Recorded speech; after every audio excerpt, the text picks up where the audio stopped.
Hello viewers, আসসালামু আলাইকুম। SM টিভির পক্ষ থেকে জানাচ্ছি আন্তরিক অভিনন্দন ও শুভেচ্ছা। ভিউয়ার্স, বরাবরের মতো সুন্দর একটি বিষয় নিয়ে আজকে হাজির হয়ে গেলাম।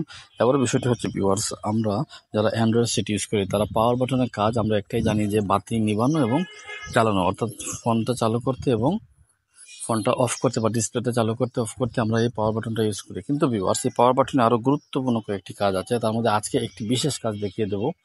আপনারা অনেক সময় ফোন আসলে রিসিভ করেন, ওই লাল বাতিতে ক্লিক করেন, অনেক সময় ডিসপ্লেতে আসে না, তারপরে লেট হয়। এর মধ্যে অনেক অ্যান্ড্রয়েড সেট হলে অনেক সময় মেমোরি ফুল হয়ে যাওয়ার কারণে কল করলেও কেউ দেখায় না এবং সময় মতো কলটা রিসিভ না করতে পারার কারণে আবার কলটা ডিলিট হয়ে যায়।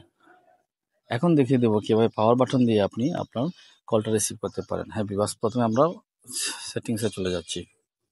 সেটিংসে চলে যাওয়ার পরে আমরা খুঁজে খুঁজে না দেখে এখানে সার্চে ক্লিক করে দেব।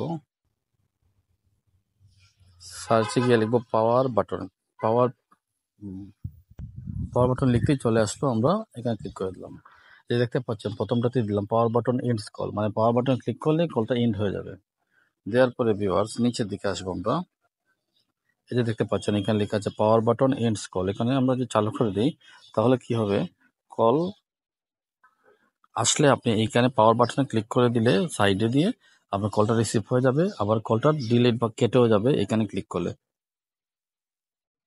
তো ভিউয়ার্স, আশা করি ভিডিওটি ভালো লেগেছে। ভালো লেগে থাকলে লাইক, কমেন্ট এবং শেয়ার দিবেন। আমাদের পাশে থাকবেন। ধন্যবাদ সবাইকে। আসসালামু আলাইকুম।